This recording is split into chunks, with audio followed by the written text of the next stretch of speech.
When a USPS driver received a package from a man during his daily route, he couldn't help but notice the young twin daughters clinging nervously to the father's legs. The father's behavior felt eerily off to him, and it appeared as if the man was hiding something. Later, as he continued his route, he noticed a note taped underneath that exact package. When he read the childish writing, he knew he had to act fast. Before we dive in, let us know where you're watching from today.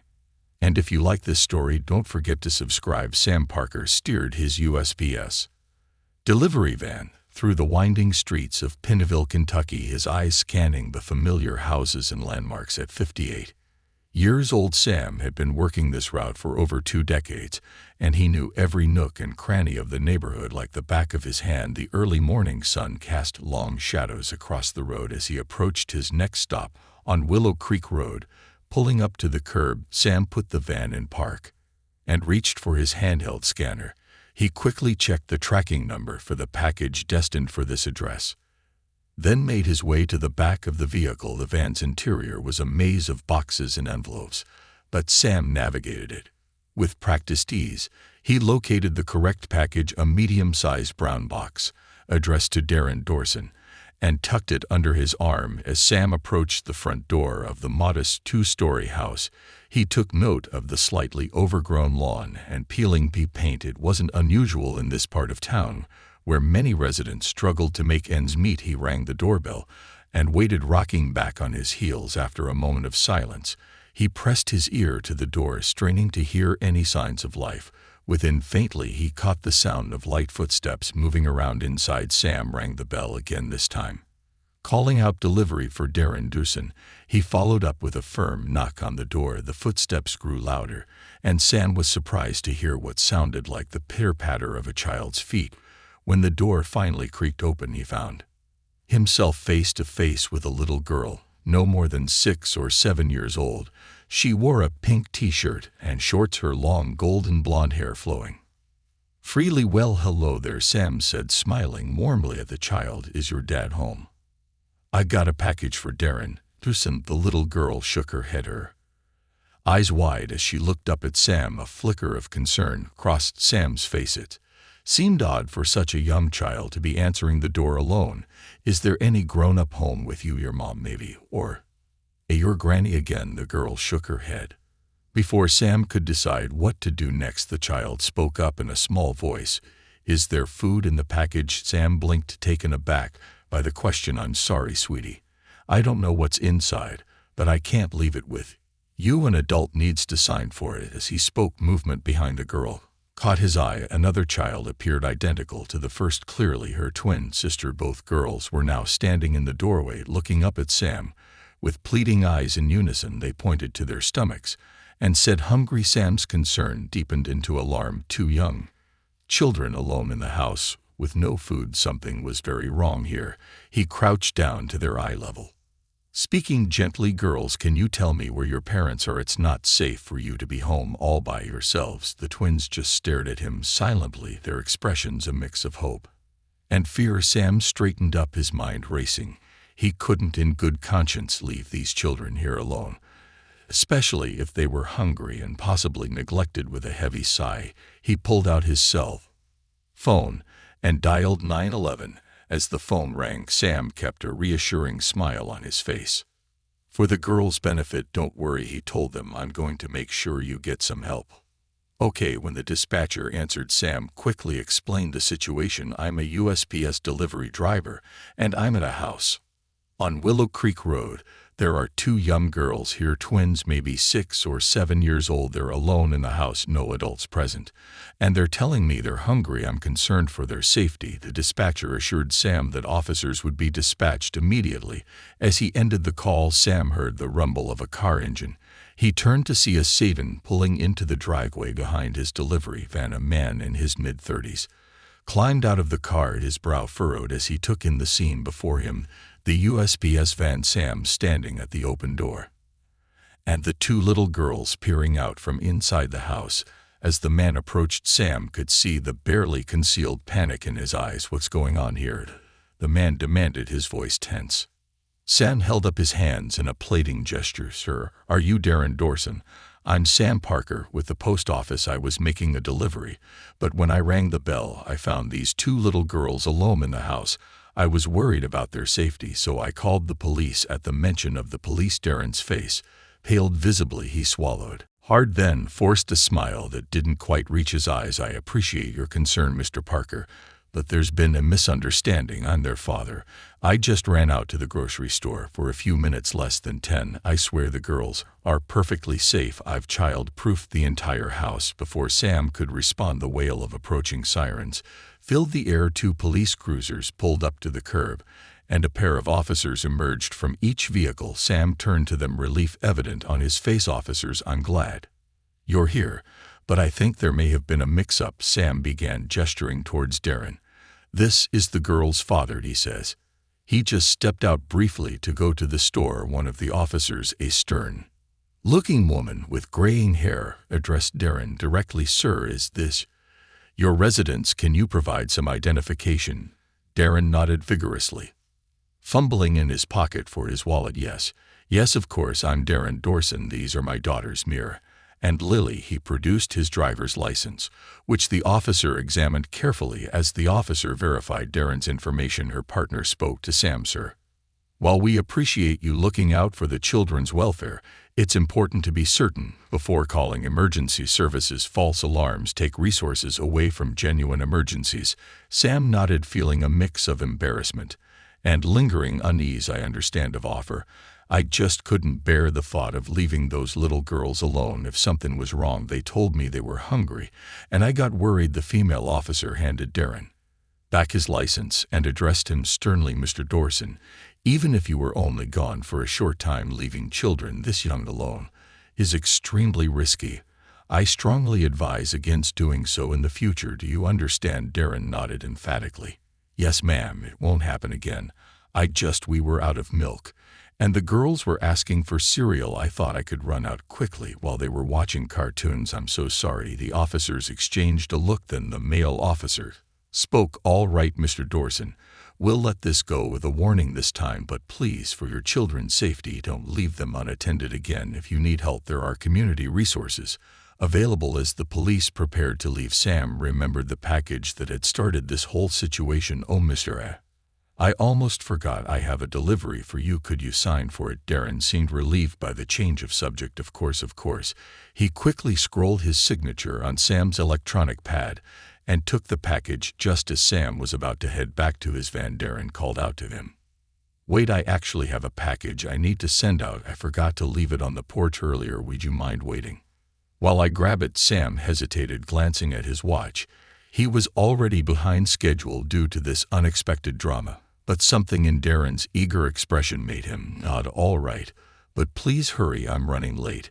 As it is, Darren disappeared into the house, the twins trailing behind him like little shadows. A moment later, he emerged with a well-packed box. Sam noticed that the girls stayed close to their father, almost clinging to his legs as he took the outgoing package from Darren. Sam couldn't help but comment, "You've got two beautiful little girls there, Mr. Dorson.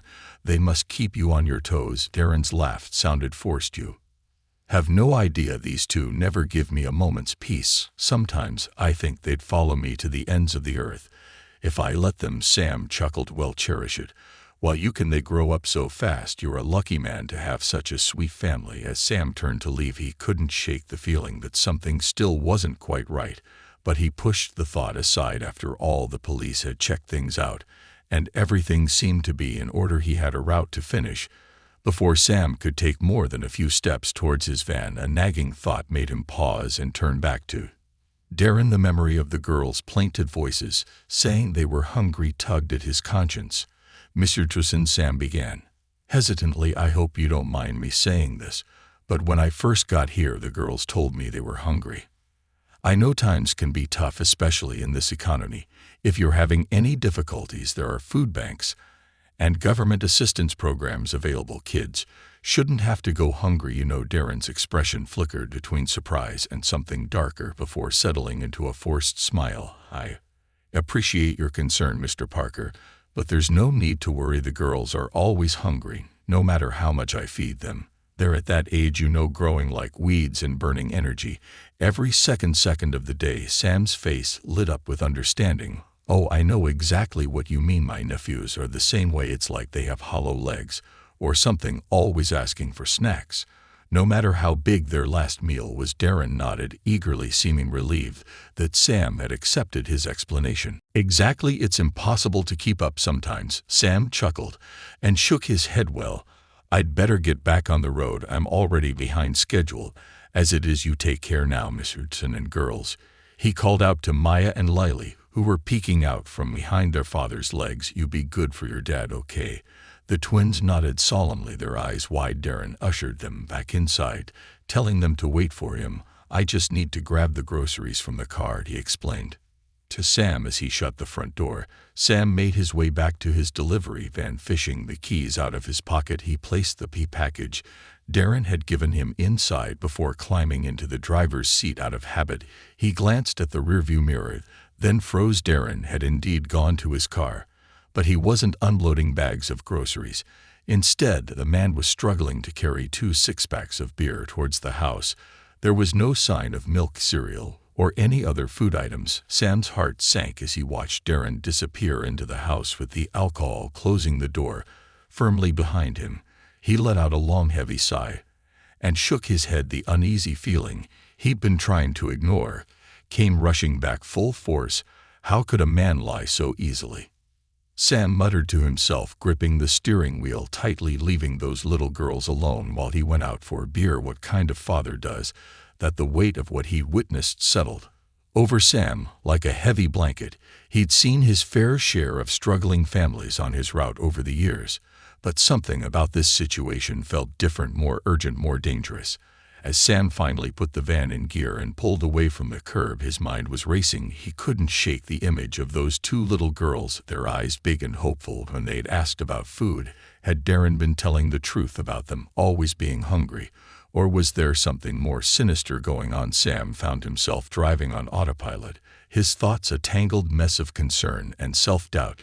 Should he have pushed harder, asked more questions, or was he overreacting, seeing problems where were none? After all, the police had been there and hadn't found anything amiss. But then again, they hadn't seen what he just witnessed. The familiar streets of Pineville blurred past as Sam grappled with his conscience. He had a job to do, a van full of packages to deliver, but he couldn't focus. The faces of Maya and Lily kept flashing in his mind, their innocent trust in stark contrast to their father's deception. As he navigated to the other neighbor houses in the area, Sam's internal struggle continued. He went through the motions, scanning packages, obtaining signatures, exchanging pleasantries with customers, but his mind kept drifting back to those twin girls and their troubled father. Pulling into the driveway of a modest, well-kept home, Sam put the van in park and stepped out. He made his way to the back, retrieving a medium-sized package before heading toward the front door. Movement caught his eye. An older woman wearing a floral dress was kneeling in her garden, pulling weeds. She looked up as he approached, watching him with sharp, knowing eyes. Afternoon, Mrs. Wiss, Sam greeted, offering a polite nod. Afternoon, young man. She dusted off her hands on her gardening apron and stood, her gaze flickering between him and the package. Sam handed her the clipboard, and she signed her name with a flourish, barely glancing at it before handing it back. Just as he turned to leave, she took a step closer, her expression shifting from polite indifference to quiet concern. Sam, she said, lowering her voice, I saw the police over at the Dawson place earlier. You just came from there, didn't you? Sam hesitated. Yeah, I did. Mrs. Wiss folded her arms. Do you know what happened? I live just a few houses down here. As you can see, I think I have a right to know if something's going on. She had a point. Sam exhaled, running a hand through his hair. When I got there, the guy had left his twin daughters alone in the house. The police showed up, but he claimed he'd only gone out quickly for groceries.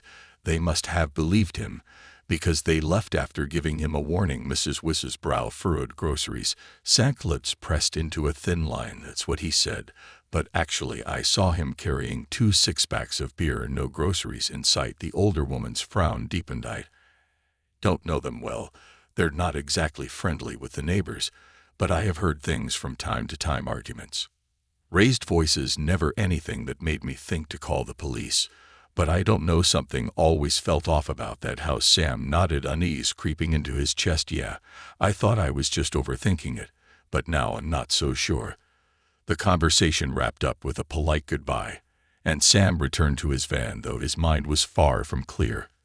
As he continued his route, delivering packages to a few more houses in the neighborhood, his thoughts kept circling back to Darren. The way the man had lied so effortlessly, the way his daughters had looked up at Sam, their eyes filled with something between hunger and sadness. He thought of his nephew, how the little boy would giggle mischievously when pretending to be hungry, eyes twinkling as he pointed at the snack pantry. But Darren's girls, there had been no mischief in their expressions, and children rarely lied unless they are afraid of something. Maybe he was overthinking. Maybe the heat was making him paranoid. He needed coffee. Sam pulled up to his next stop, but as he retrieved the package from the back of the van, movement caught his eye. The box from Darren Dawson's house had shifted during the drive, flipping over to reveal something Sam hadn't noticed before. Then he saw it there. On the bottom of the package was a crudely written note, scrawled in uneven, childlike handwriting. Across the cardboard, "We are girls, call 911. Sam's blood ran cold. He stared at the message, feeling as though the ground had dropped out from under him. In that moment, all of his earlier misgivings came rushing back with terrifying clarity. "Oh God," he whispered, his hands shaking as he set down the package. He'd been about to deliver those poor girls. I knew something wasn't right. Without hesitation, Sam climbed back into the driver's seat and grabbed his phone. His fingers trembled as he dialed 911 for the second time that day. When the dispatcher answered, he spoke urgently. "This is Sam Parker again, the USPS driver who called earlier about the two little girls on Willow Creek Road. I need to report an emergency. There's a message on a package from that house asking for help. It says, 'We are girls, call 911. I think those children are in real danger.'" The dispatcher's voice was calm but serious. "Mr. Parker, can you tell me exactly what you saw at the house earlier and why you believe the children are in danger now?" Sam took a deep breath, trying to organize his thoughts. He recounted everything: the girls answering the door alone, their request for food, the father's sudden appearance and explanations, and finally the beer Sam had seen him carrying into the house. And now this message. Sam concluded, his voice tight with worry. "Ma'am, I know I called before, and it turned out to be nothing. But I swear to you, something is very wrong in that house. Those little girls need help." There was a brief pause before the dispatcher responded. "Mr. Parker, we take all reports of potential child endangerment very seriously. Are you sure this isn't another misunderstanding?" Sam clenched his jaw. "I know what I saw. This is different. Someone is asking for help." The operator hesitated before responding. "Can you return to the house? We'll send an officer to check it out." "Of course," Sam said, already starting the van's engine. "I'm on my way back there." Now, as he navigated the familiar streets back to Dawson's place, Sam's mind raced with possibilities, each more horrifying than the last. He silently berated himself for not trusting his instincts earlier, for allowing Darren's smooth talk and the presence of the police to lull him into a false sense of security. The drive felt like an eternity, though in reality it had only been a few minutes. As Sam neared the house, he saw there were no police cars in sight. He parked his van at a short distance near an empty house and waited inside. He noticed that Darren's car was now parked in the garage instead of the driveway. The house looked quiet, almost peaceful in the afternoon sun, but Sam knew better now. He knew that behind those walls two little girls were crying out for help. Minutes passed, no sirens, no squad cars. The first time the police had arrived almost immediately. Why was it taking so long now? Had the dispatcher not taken him seriously? Were there no available units nearby? Sam's eyes fixed on the front door of the house. He debated whether to approach to knock and see if the girls would answer again. But what if Darren was the one who came to the door this time? What if confronting him put the girls in even more danger? The minutes ticked by with agonizing slowness. Where were the police? Sack fingers drummed nervously on the steering wheel as he watched and waited, feeling helpless and frustrated. 15 minutes had almost passed, and still no sign of the police. The heat of the afternoon sun pressed down on the quiet street, and Sam wiped the sweat from his brow, frustrated, his fingers hovered over his phone, ready to call 911 again, when a sudden knock on his van's window startled him. He turned sharply, his heart skipping a beat, only to find Mrs. Weist standing there, peering in with a curious but concerned expression. Sam switched off the engine and stepped out. Mrs. Weist, he greeted, forcing a polite smile despite his tension. "Nice to see you again.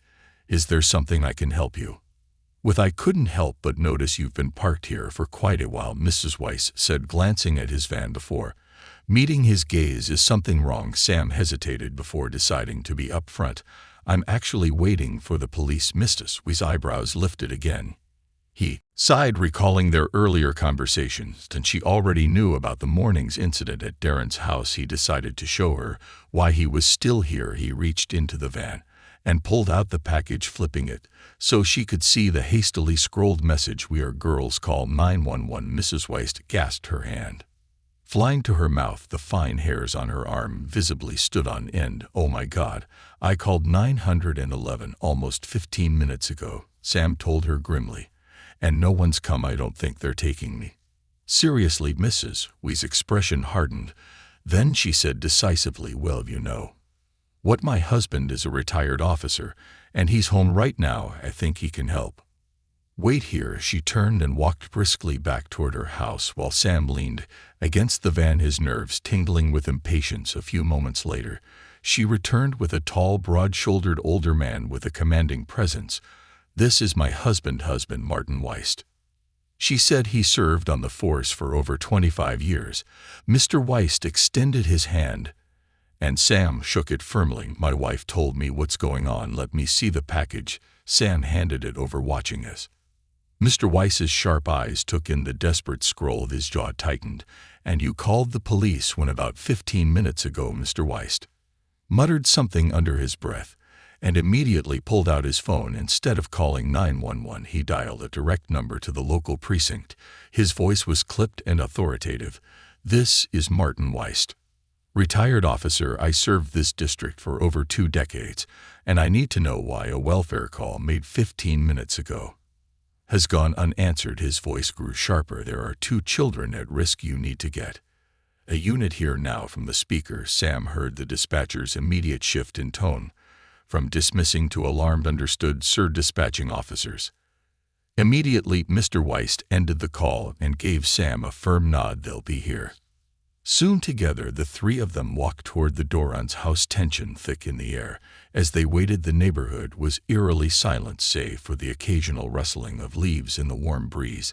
Then suddenly the front door flew open with a bang. 2 small figures bolted from the house. Sam barely had time to process before the twin girls, Maya and Lily, spotted him, their pink clothes a bright spot against the weathered siding. Their frightened eyes locked onto his, and without hesitation they sprinted toward him. "Help us, Lilac," cried out, her voice high and trembling. "Please, Mr. Help." They reached Sam and latched onto his legs, their small bodies shaking with fear and exertion.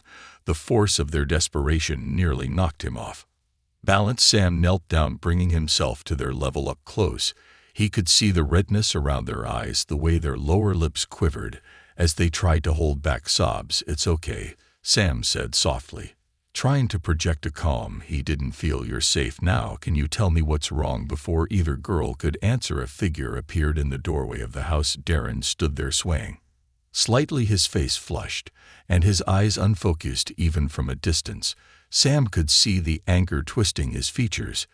"Hey," Darren shouted, his words slightly slurred. "What the hell do you think you're doing? Get away from my kid." Sam instinctively shifted, placing himself between the girls and their father. He could smell the alcohol on Darren's breath. Even from several feet away, his bloodshot eyes darted between Sam the Weist and his daughters. His lips curled into a sneer. "Get back inside now." The man stumbled down the front steps, his movements uncoordinated but purposeful. "Miss Dawson," Sam said, keeping his voice steady, "I think you need to calm down. The girls are scared." Darren's face contorted with rage. "You again? And what these 2 doing?" Pointing to Mr. and Mrs. Weist. "What are you people, some kind of creep, hanging around asking questions about my family? Get the hell off my property before I call the cops." Mrs. Weist bristled. "We're neighbors. We care about these girls." Sam felt the girls pressing closer to him, their small hands gripping the fabric of his uniform. He stood slowly, carefully making sure to keep the twins behind him. "I already called the police, Mr. Dorson," Sam said. "They're on their way. I think it's best if we all just wait here calmly until they arrive." For a moment, something like fear flashed in Darren's eyes. Then it was gone, replaced by a cold, calculating look that sent a chill down Sam's spine. "You know what Darren said," his voice suddenly eerily calm. "Fine, take them, do whatever you want with them. I'm done with that." Darren turned and stumbled back into the house, slamming the door behind him and locking it. The sound echoed through the quiet street, making the girls jump. Sam let out a shaky breath, his mind reeling from the sudden turn of events. He looked down at Maya and Lily, who were staring up at him with a mixture of hope and uncertainty. "Come on," he said gently, guiding them towards his van. "Leighton, get you somewhere safe. We'll wait for the police together." "Okay, they are on their way." But even as he said it, his gut twisted. Why were the police still not here? Mrs. Weiss knelt beside them, offering a warm, reassuring smile. "Hi, sweetheart. My name is Rosa. This is my husband, Martin. We're your neighbors. We will make sure you are safe." "Leighton, get them out of the sun," Weiss suggested. "It's too hot to wait out here." Carefully, Sam led the girls to his van across the street, while Mr. and Mrs. Weiss still waited for the police at the front of the house. Sam helped them sit in the open back, offering them water from his cooler. The moment they settled, a sound filled the air, the distant wail of sirens. The girls stiffened, their hands clutching at Sam's arms. Maya began to cry. No, it's not okay. You have to help Mom too," Lily said, fresh tears welling in her eyes. "Dad will hurt her." Sam froze, his blood running cold. "Your mom, she's in the house." Both girls nodded, their faces etched with worry. Sam's mind raced, trying to process this new information. He had asked about their mother earlier, and they had said no one else was home.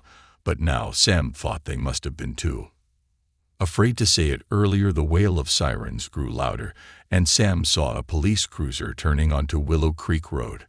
As it pulled up at the front of the house, the doors opened, and two uniformed officers stepped out. "Is there a problem here, sir?" one of them asked. Mr. Weiss wasted no time, storming toward them with a scowl. "You better have a damn good reason for taking so long," he snapped. The officers stiffened under his sharp tone, exchanging vague glances. Sam, meanwhile, walked forward with the girls on his sides, urgency burning in his chest. "Officers, the situation is more complicated than we realized. The girls are safe here, but they just told me their mom's inside with their father. I'm worried for her safety," Sam said, his voice tight with tension. The girls were terrified. "I think she's in real danger." The older of the two officers, a man with graying hair at his temples, nodded gravely. "We understand, sir. Can you tell us exactly what happened since you called?" Sam quickly recounted the events, the girls running out of the house, Darren's drunken appearance and hostile behavior, and finally the revelation about their mother. As he spoke, the younger officer knelt down to speak softly with Maya and Lily, who were still huddled in the back of the van. "Girls," the officer said gently, "can you tell me about your mom?" Maya and Lily exchanged a worried glance before Lily spoke, her voice barely above a whisper. "She's inside with Dad. You have to help her. But please don't go and he'll hurt her. Please, you have to help her." "But you can't go inside." The officers shared a concerned look. The situation was delicate, with a potential hostage scenario unfolding. The older officer spoke into his radio, requesting backup. The officers turned back to the girls, their expressions firm yet gentle. They explained that the only way to rescue their mother was to go inside and speak with their father directly. One of the officers then turned to Sam. "Sir, we appreciate your help in this matter. For now, we need you to stay here with the girls. Keep them calm and safe. We're going to approach the house and attempt to make contact with Mr. Dorson." Sam nodded, his heart pounding. He watched as the officers cautiously approached the front door, their hands hovering near their holstered weapons. "Girls," Mrs. Weiss said softly to Maya and Lily, "Leighton, get you somewhere safer." "Okay, how about we wait at the van?" she offered gently, but the girls were overwhelmed and refused. "Where's Sam?" they pleaded, their voices trembling. They knew Sam trusted him more. Sam quickly stepped in and knelt beside them. "I'm here," he said softly. "Come on, Leighton, move to the back of the van. I promise I'll keep you safe." The girls hesitated, but finally allowed Sam to lead them away. Sam gently guided them to the rear of his delivery van, opening the doors and helping them climb inside. He arranged some empty mail bins to create makeshift seats for them, making sure they were as comfortable as possible. "There we go," Sam said, trying to keep his voice calm and reassuring. "You'll be safe in here. I'm going to leave the doors open so you can get some air, but I want you to stay put, all right? I'll be right here watching out for you." From their perch in the van, Sam and the girls had a clear view of the front of the house. They watched as the officers cautiously approached the front door, their hands hovering near their holstered weapons. Just as they reached the porch, the automatic garage door suddenly began to lift with a mechanical hum, its jerky movements and grating noise betraying years of age and neglect. "Stay back," Darren shouted, his words slurring slightly. "Don't come any closer or I'll shoot. Don't think I don't know what you people are up to. I see everything you've been planning against me." He jabbed a finger toward the mounted CCTV above the garage door, his eyes wild with paranoia. Then the drunk man stumbled into view. But he wasn't alone. He had one arm wrapped tightly around a woman, which Sam knew must be the girl's mother. In his other hand, he wielded a gun, its metal gleaming ominously in the afternoon sun. The woman's eyes were covered by a blindfold, her face etched with fear as she trembled in his grip. The officers immediately drew their weapons, calling for Darren to drop the gun and released the woman. Sam's blood ran cold as he heard the girls begin to cry behind him. He turned to them, positioning himself to block their view of the terrifying scene. "It's okay," he murmured, though he felt far from certain. "The police are here to help. Everything's going to be all right. Just stay down and try not to look." "Okay." But even as he spoke, Sam could hear the escalating tension in the officers' voices as they tried to reason with Darren. The man was clearly intoxicated and unpredictable, swaying slightly as he held the gun to his wife's head. "You don't understand," Darren yelled, his voice cracking with emotion. "None of you understand what it's like. I'm trying to protect my family." Sank mind raced, trying to think of a way to help to de-escalate the situation, but he knew he had to stay put to keep the girl safe. All he could do was watch and wait, praying that this wouldn't end in tragedy. The standoff continued, minutes stretching out like hours. More police cars arrived, their sirens piercing the air. Sam could hear Maya and Lily whimpering softly behind him, and he did his best to comfort them without taking his eyes off the volatile situation of the house. Suddenly, as the girls trembled in the car, avoiding the window, a sharp, loud crack split the air and echoed around them. A gunshot. Sam instinctively ducked, pushing the girls down onto the floor of the van. His heart pounded in his ears as he waited, dreading what he might see when he finally dared to look up again. As the echoes of the gunshot faded and eerie silence fell over Willow Creek Road, Sam's heart thundered in his chest as he slowly raised his head, dreading what he might see. He glanced back at Mir and Lily, huddled on the floor of the van, their small bodies trembling with fear, their hands covering their ears. "Stay down, girls," he whispered. "I'm going to check what's happening, but I need you to stay here and keep very quiet, okay?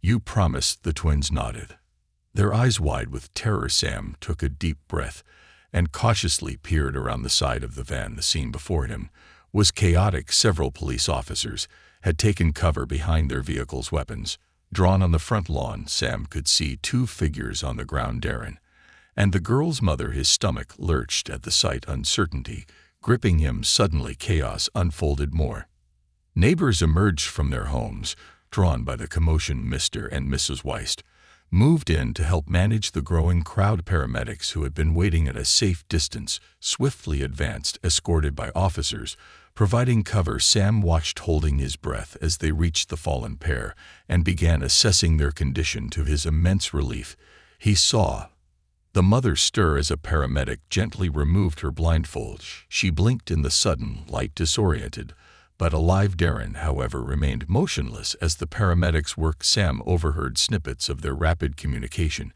It became clear that Darren had been shot by the police and was unresponsive. The mother, while shaken and likely bruised from the fall, appeared to be physically unharmed. With the immediate danger past, Sam turned his attention back to Maya and Lily. "It's over now," he said softly, helping them sit up. Your mom is okay, the doctors are checking on her, but she's not hurt badly. As he spoke, a social worker approached the van, her face etched with concern. Hi there, she said gently to the girls. My name is Laura. I'm here to help.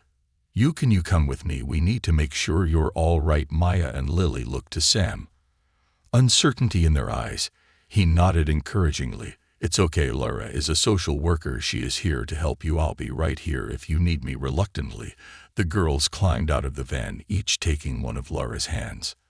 As they walked towards a waiting ambulance, Sam could see them craning their necks toward the garage, trying to catch a glimpse of their mother. Sam watched as paramedics helped the girl's mother to her feet. Though shaken and unsteady, she was able to walk with assistance. Maya and Lily broke free from Lara and ran to their mother's side. Mom, they cried in unison, reaching out to her. My babies, the woman said, her voice choked with emotion as she embraced them.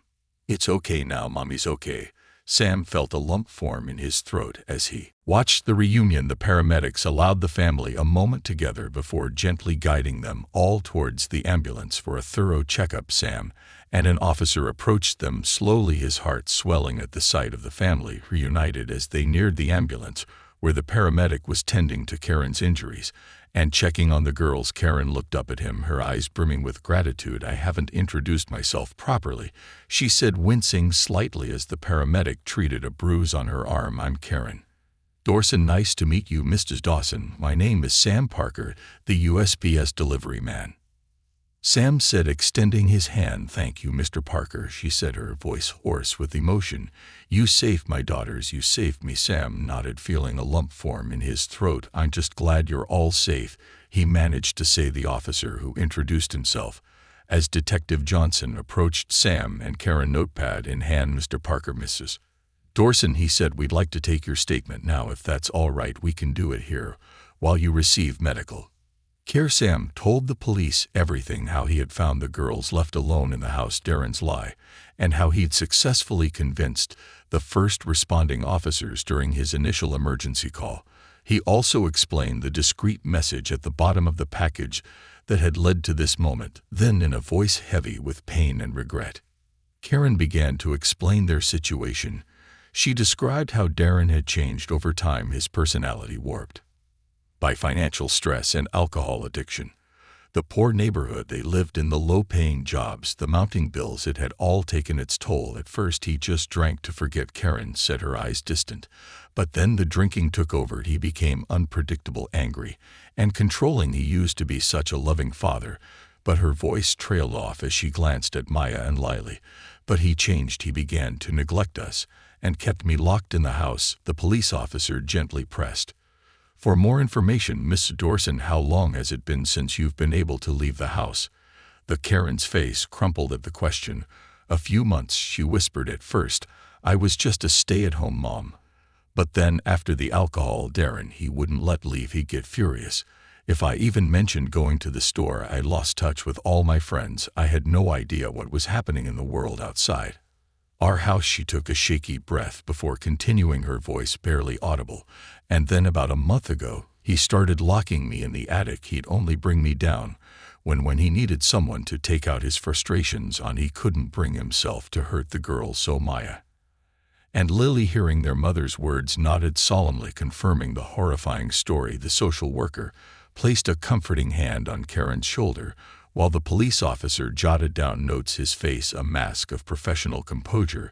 As the gravity of Karen's story settled over the group, the family clung to each other. Sam noticed activity around Darren's body. Police officers were covering him with an orange sheet, preparing for the coroner's arrival.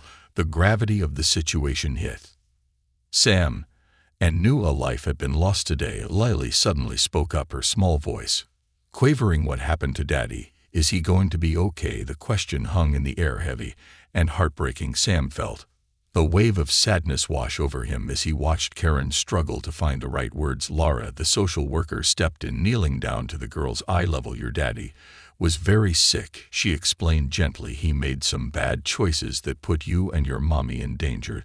The police had to stop him to keep you safe. He won't be able to hurt you anymore. Maya and Lily nodded, their young minds grappling with concepts far beyond Their ears, Karen pulled them close, her eyes meeting Sam's over their heads. In that moment, despite the tragedy of the day, there was a glimmer of hope, a sense that this family might have a chance at a better future. Detective Johnson cleared his throat, addressing Karen. Mrs. Dorson, we'll be connecting you with support services.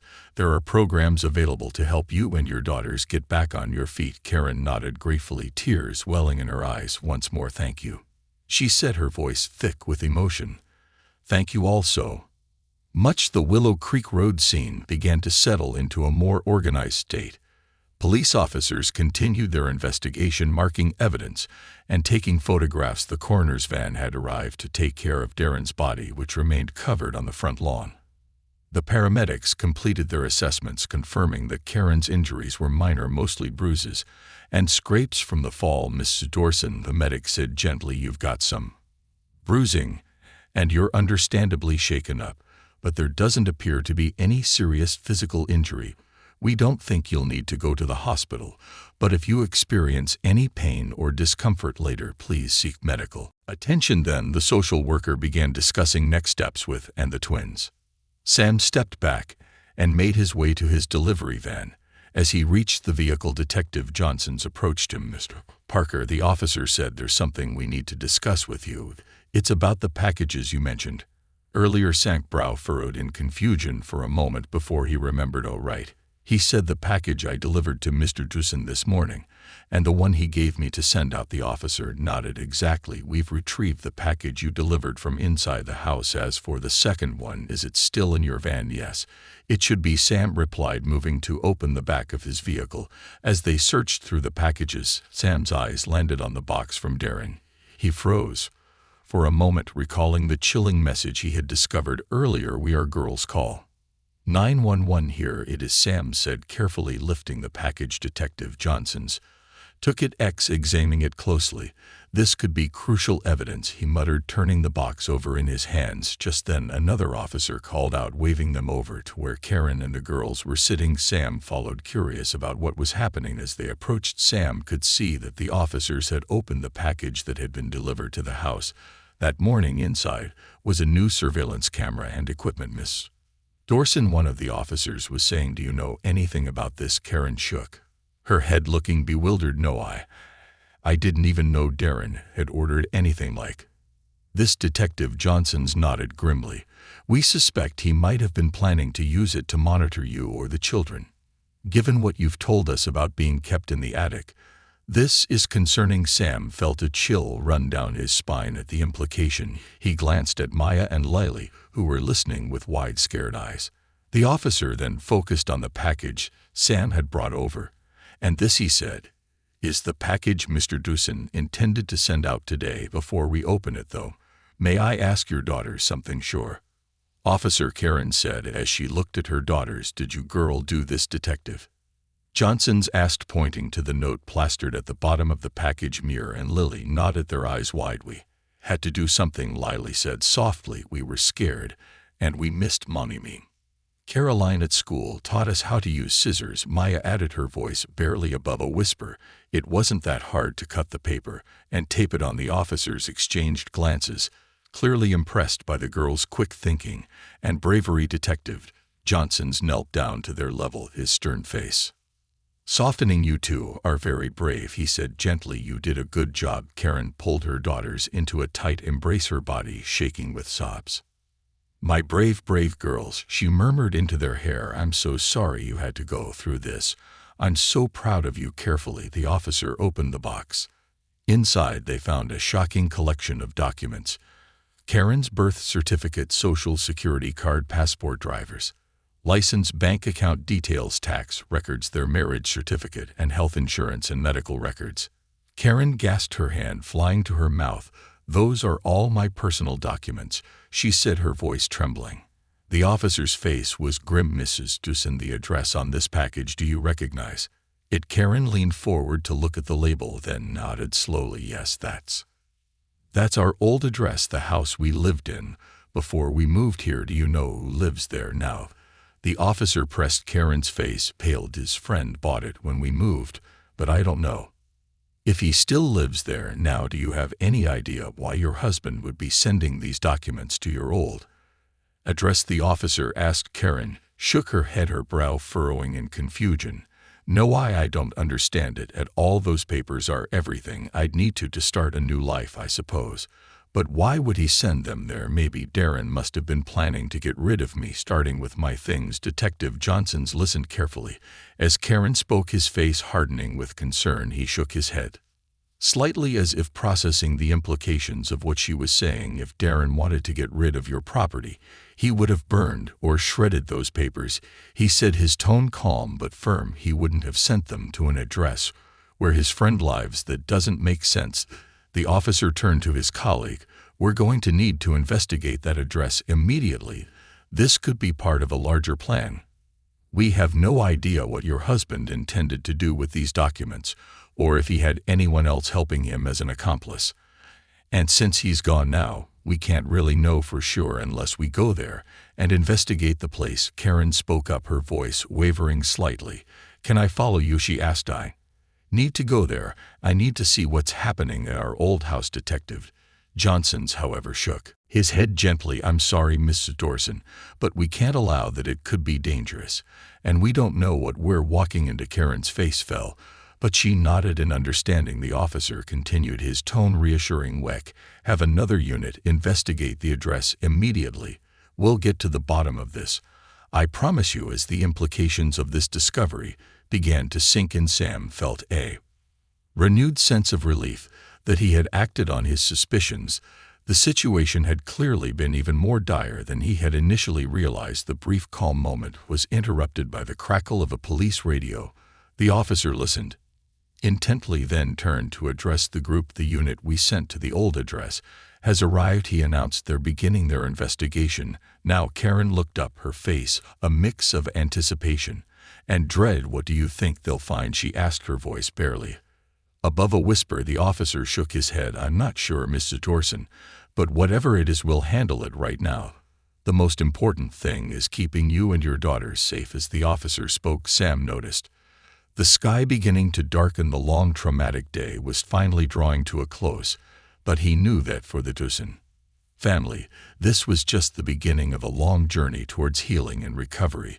The social worker, who had been quietly observing, stepped forward. Mrs. Dorson, she said gently, we should start thinking about where you and the girls will stay tonight. We have safe houses available if you need one. As the group began discussing the immediate next steps for the Dorson family, Sam found himself reflecting on the extraordinary events of the day. What had started as a routine delivery had turned into a life-changing experience for everyone involved. He couldn't help but feel a deep sense of gratitude that he had been in the right place at the right time to make a difference. As the twilight deepened over Willow Creek Road, the initial chaos of the day began to settle into a more organized process. Police officers continued their meticulous work, cataloging evidence and taking statements. The coroner's van had long since departed, with Darren's body leaving behind a somber reminder of the day's tragic events. Sam stood by his delivery van, watching as Karen and the twins spoke with the social worker. He felt a strange mix of exhaustion